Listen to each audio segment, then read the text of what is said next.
Hello everybody, here is a Selfmade in 3 moves by Uri Avner, who died 8 years ago. A great problem by a great problemist.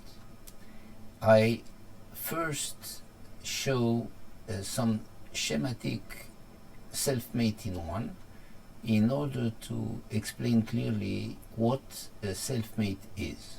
So let's have a look at this diagram and we'll see the point. In a Selfmade, the aim of the white is to provoke a mate to the white king by the black who doesn't want to mate the white king. So, for example, here, the king is closed by the pawn a2 and by the guard of b1 by the pawn c2. The jail of the black king is completely closed. You will check it easily. And you want to force black to take the bishop. And there are two ways to do, there are two solutions. One will be to give check by the bishop c3, and we'll have just to choose the right place to put the knight.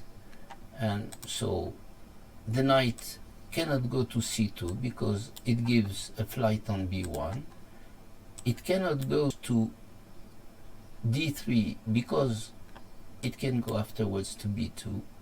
It cannot go to d5 because it controls c3.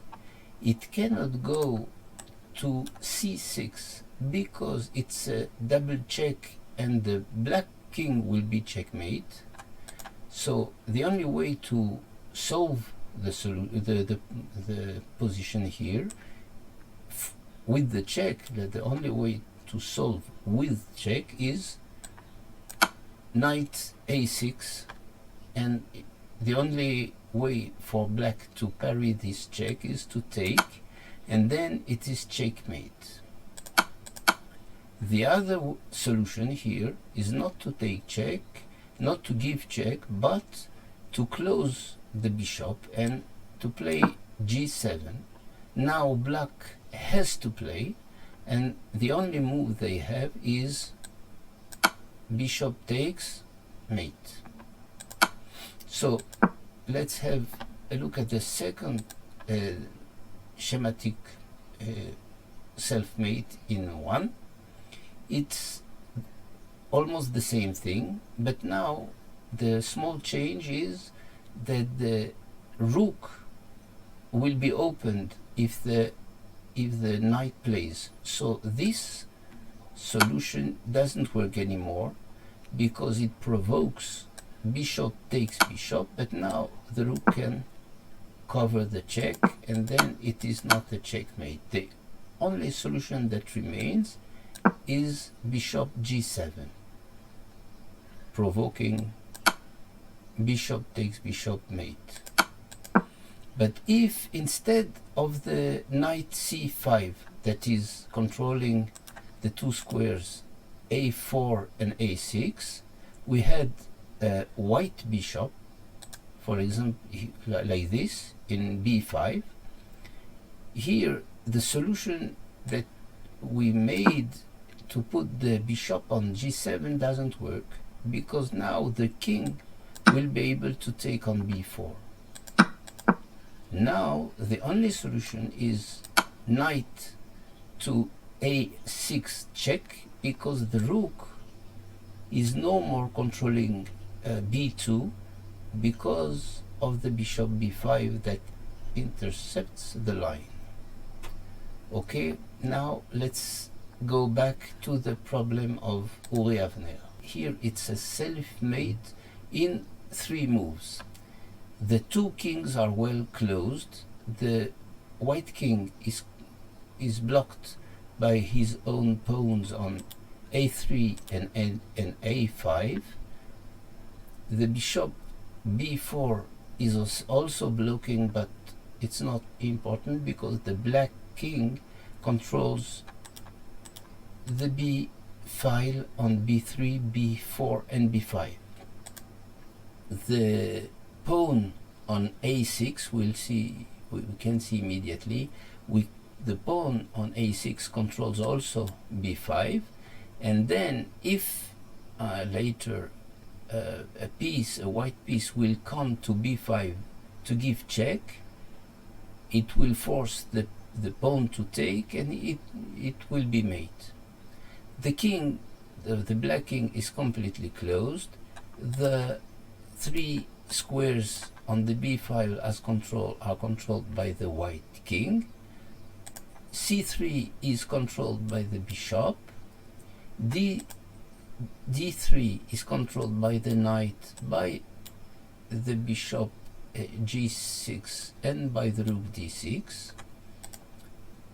The d4 square is controlled by the pawn c3 and by the rook d6, and the square on d5 is controlled by the rook d6, by the knight f4 and by the queen g2. The c5 square is controlled by the bishop and by the knight d3. So the king is well closed. He has no flight. You have a battery against the black king, and this battery cannot be used immediately, because if the knight f4 plays, it will be mate, and then will not obtain what we want, is to mate the white king. The battery, there is a battery, bishop d1, rook c2 against the white king. This battery is effective. It means if the rook plays, the white king will be mate. But of course, black doesn't want to play this battery. We can think that we'll be able to force by checking on b2 with the knight d3, but when the knight moves, it opens the line of the rook d6 and of the bishop g6, and then after knight b2, if the rook takes, it will give check, but it will not be mate, and then it will not be a solution like that. If we manage first to close or to delete the two lines of one of the rook and one of the bishop, it will be a solution.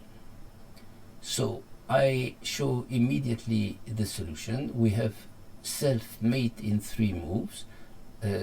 If you want to solve, you pause the video and we go immediately to the solution. The solution is bishop to h7 waiting. So we'll have to look at each black move carefully to see what happens. So you have the bishop d1 and the rook c2 cannot move, because if the bishop cannot move and the rook, if it moves, it will give mate immediately to the white king, and black doesn't want. So we'll check first of all pawn g6. Pawn g6 closes the line of the bishop that could go after the move of the knight d3, so it's a good point. But now we have also to close the line of the rook d6, and this is possible by queen d5 check, queen takes. Now this line is closed also, and now we can play knight b2, rook takes, and it's mate.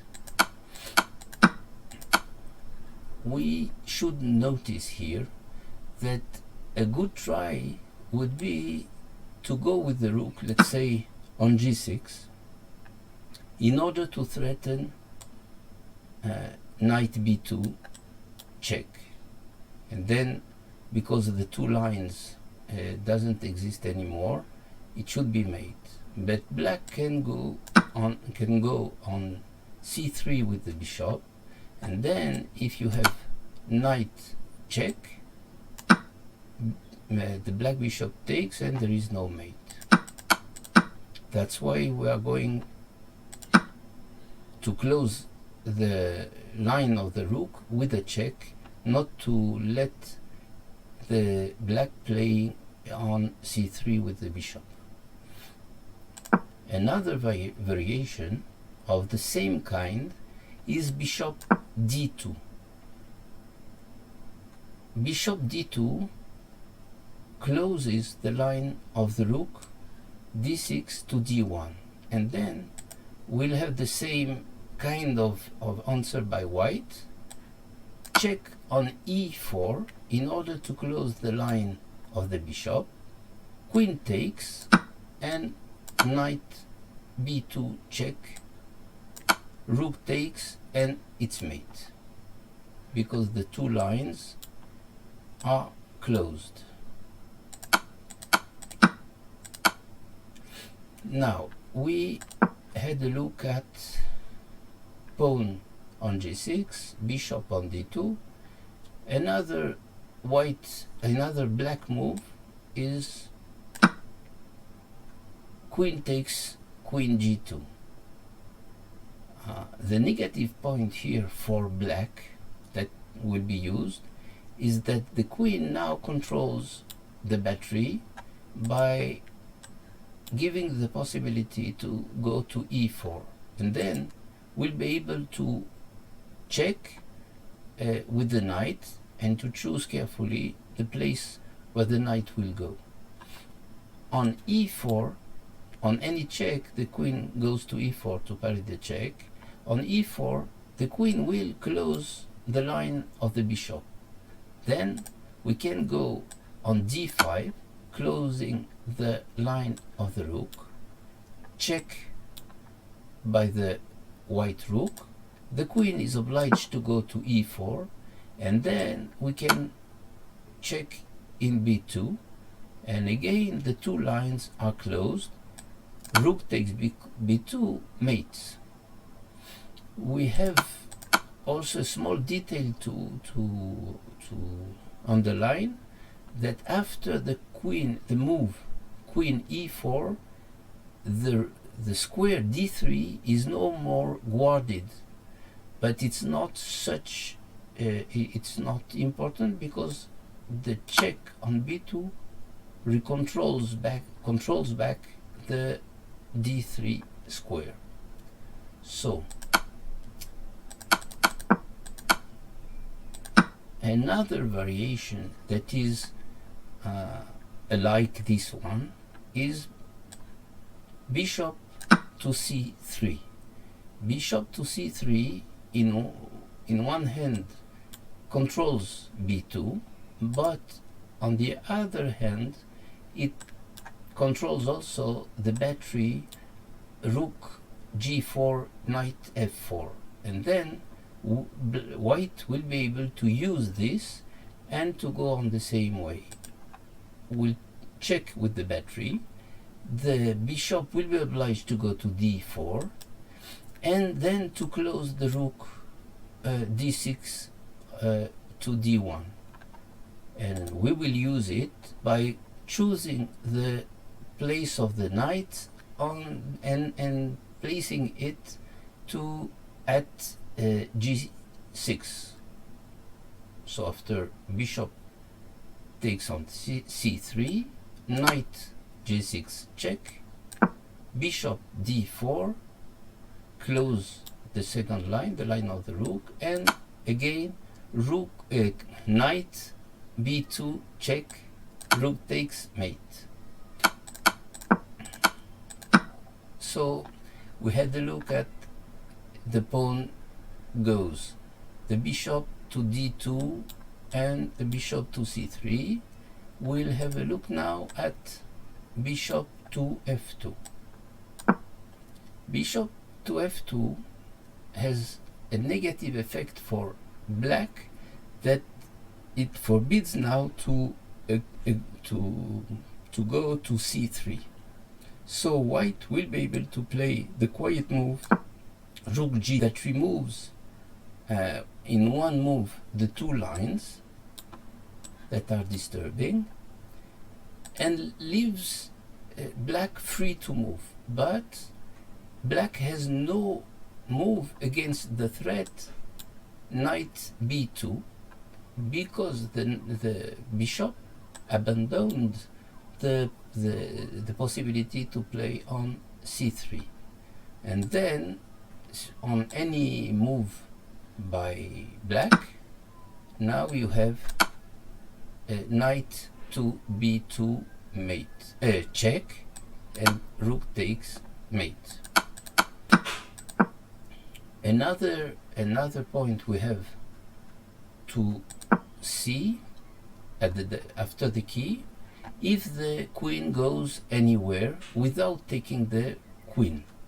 For example, if the queen takes on h7, the queen will go to b7, and on any move of black, it will be followed by queen to b5 check. For example, if the queen takes again something, it will be queen to b5, pawn takes mate.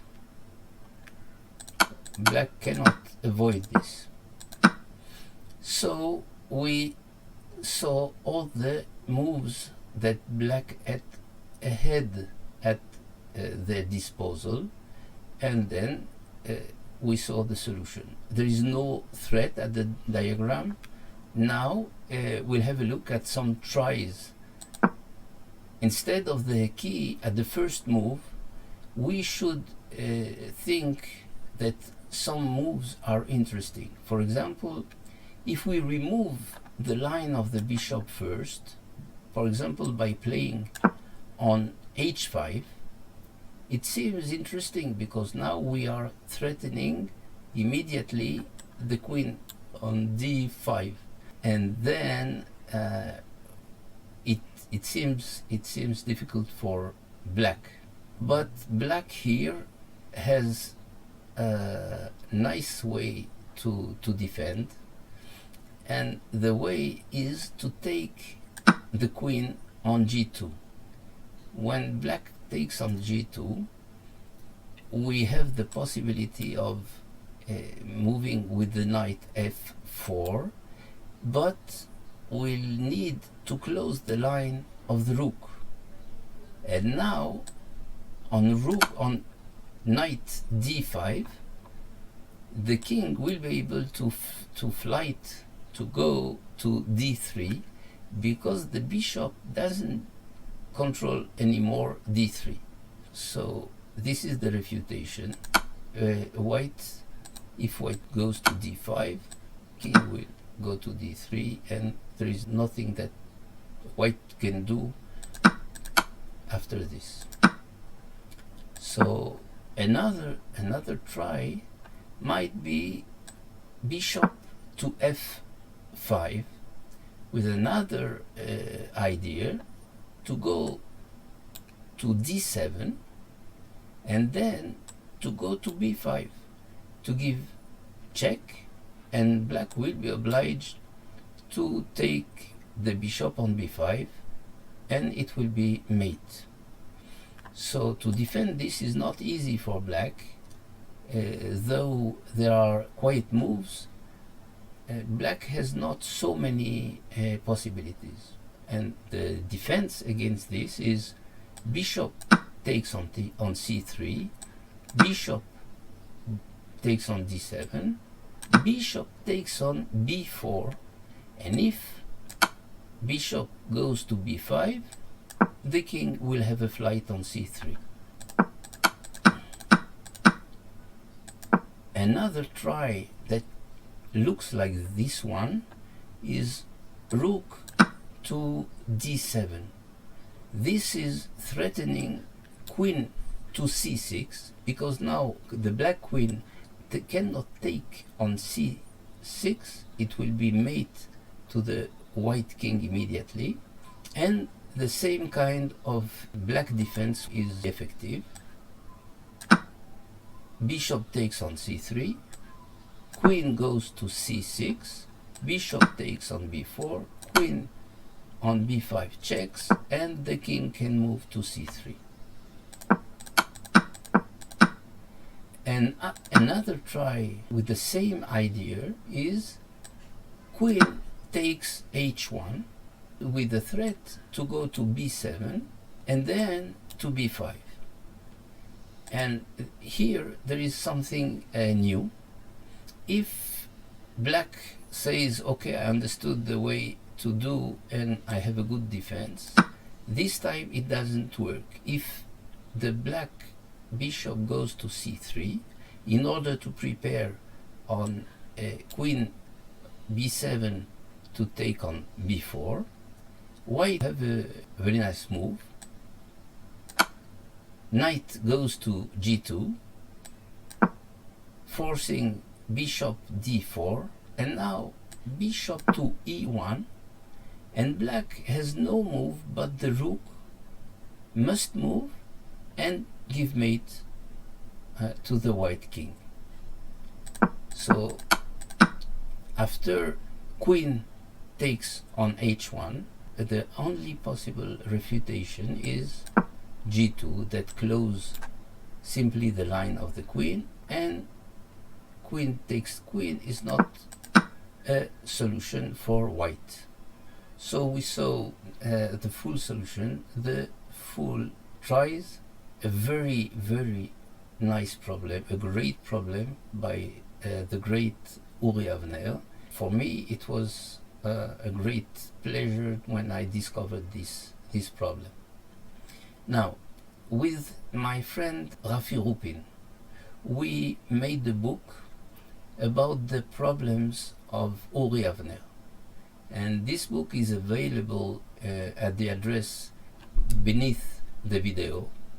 It's a small book with about 157 problems by Uri.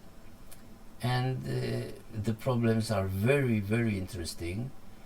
The book is very interesting. All the problems have been commented by the great problemist Kiel Widlert, and there are also many other comments, and you have also an index for all technical words that are used in the book, and so it's very easy to follow, it's very easy to read, and the problems are very interesting. Some are very complex, but the solution is clear and easy to read. So I hope all that was pleasing for you, and bye for a new problem later.